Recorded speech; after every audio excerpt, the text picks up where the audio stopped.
इस कहानी को सुनने के बाद आप कभी भी अपने टाइम को वेस्ट नहीं करेंगे, क्योंकि जो भी करना है अभी करना है। जो भी आपका गोल है उसको पाने के लिए जो भी एक्शन लेना है वो अभी लेना है। मैं आपसे प्रॉमिस करता हूँ, इस कहानी को सुनने के बाद आप टाइम को बिल्कुल भी बर्बाद नहीं करेंगे और उसकी वैल्यू को समझेंगे। तो दोस्तों, ये कहानी एक ऐसे साम्राज्य की है जहाँ हर 5 साल में वहाँ के राजा को बदल दिया जाता था। जब राजा के 5 साल पूरे होने वाले होते थे तब उस राजा को एक ऐसे जंगल में भेज दिया जाता था जहाँ पर उसके खाने पीने के लिए कुछ नहीं होता था, और वहाँ बहुत सारे जंगली जानवर भी थे जो कुछ ही दिनों में राजा को मारकर खा जाया करते थे। कुछ समय बाद जो अभी का राजा थे उनके 5 साल पूरे हो गए। उस राजा को नए कपड़े पहनाए जाते हैं और उसको हाथी पर बैठाकर विदा कर दिया जाता है और जंगल भेज दिया जाता है। जैसे ही उस राजा को जंगल भेज दिया जाता है, फिर उस राज के लोगों को सोचने पे मजबूर कर दिया कि अब हमारा अगला राजा कौन बनेगा। तभी वहाँ के लोगों को पता चला कि उनके ही राज्य में एक ऐसा इंसान है जो बहुत ज़्यादा समझदार और इंटेलिजेंट है, उसी को हमारा राजा बनाना चाहिए।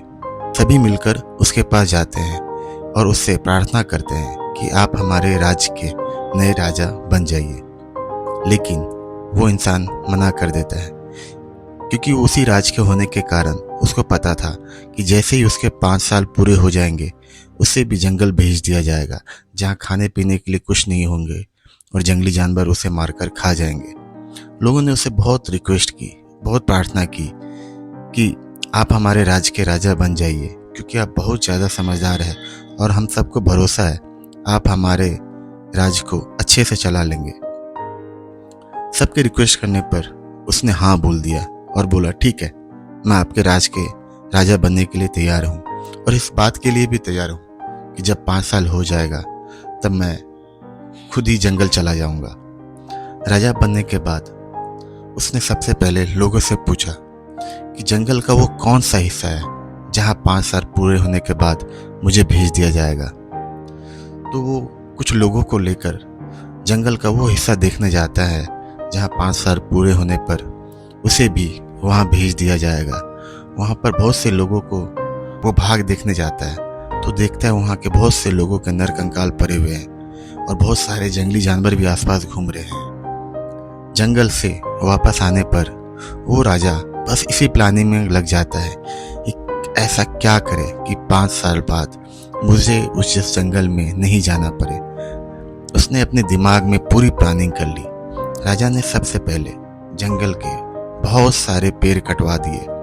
आस्ते आस्ते करके उसने वहाँ से जितने भी घने पेड़ थे उसको सफाई करा दी।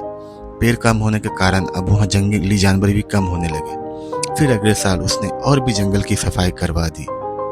अब वह बिल्कुल भी पहले जैसे घने जंगल जैसे नहीं लग रहा था। अब वह बहुत सारी साफ जमीन नजर आने लगी थी।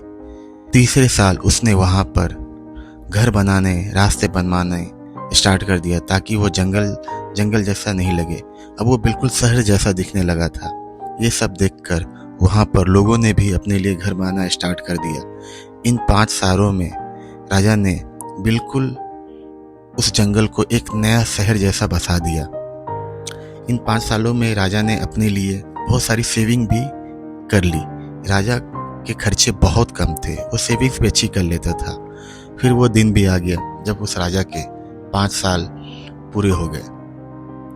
वो राजा अपने प्रजा से जाकर मिलता है और उनको बोलता है कि आज मेरे 5 साल कंप्लीट हो गए और मैं जैसे कि आपसे प्रॉमिस किया था मैं जंगल जाने के लिए तैयार हूँ। इसके बाद लोगों ने उसे भी नए कपड़े पहनाए और हाथी पर जब चढ़ाकर विदा करने लगे तब वो देखते हैं कि ये तो बिल्कुल भी टेंशन में नहीं है और हंस रहा है, जबकि इससे पहले जितने भी राजा थे वो जंगल जाते वक्त रोते थे।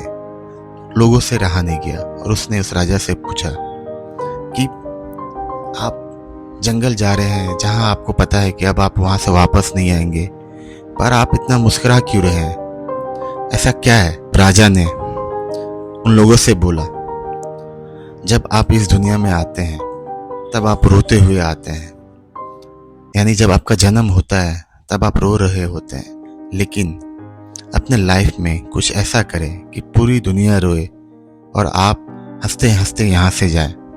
ठीक यही उस राजा ने किया। उसने इन 5 सालों में अपनी ज़िंदगी बना ली। वो हंसते हंसते जा रहा था। वो बोला मुझसे पहले जितने भी राजा थे वो राजा बनने के बाद बस अपने लाइफ को एंजॉय किया, पावर के नशे में चूर हो गए। उन्होंने ये बिल्कुल भी सोचना छोड़ दिया कि 5 साल जब ख़त्म हो जाएंगे तब वो क्या करेंगे, क्योंकि 5 साल ख़त्म होते ही उन्हें जंगल भेज दिया जाएगा, जहाँ से वापस आना बिल्कुल भी नामुमकिन है। फ्रेंड्स, इस स्टोरी से हमें ये सीखना चाहिए कि अपने लाइफ को बनाने के लिए आपके पास पूरी ज़िंदगी नहीं पड़ी है। लाइफ का एक छोटा सा पार्ट है जिसमें मेहनत करके आपको अपने आने वाली ज़िंदगी के लिए तैयारियां करनी है। 18 से 30 साल की एज गोल्डन एज होता है। जितना भी वर्कलोड लेना है, जितनी मेहनत करनी है, वो इसी समय करनी है, ताकि आपके आने वाले जो लाइफ है वहाँ पर आप बिना कोई टेंशन के अपनी लाइफ को एंजॉय कर पाए। जो भी प्लानिंग करेंगे, जो सेविंग करेंगे, वो आपकी पूरी लाइफ काम आएगा।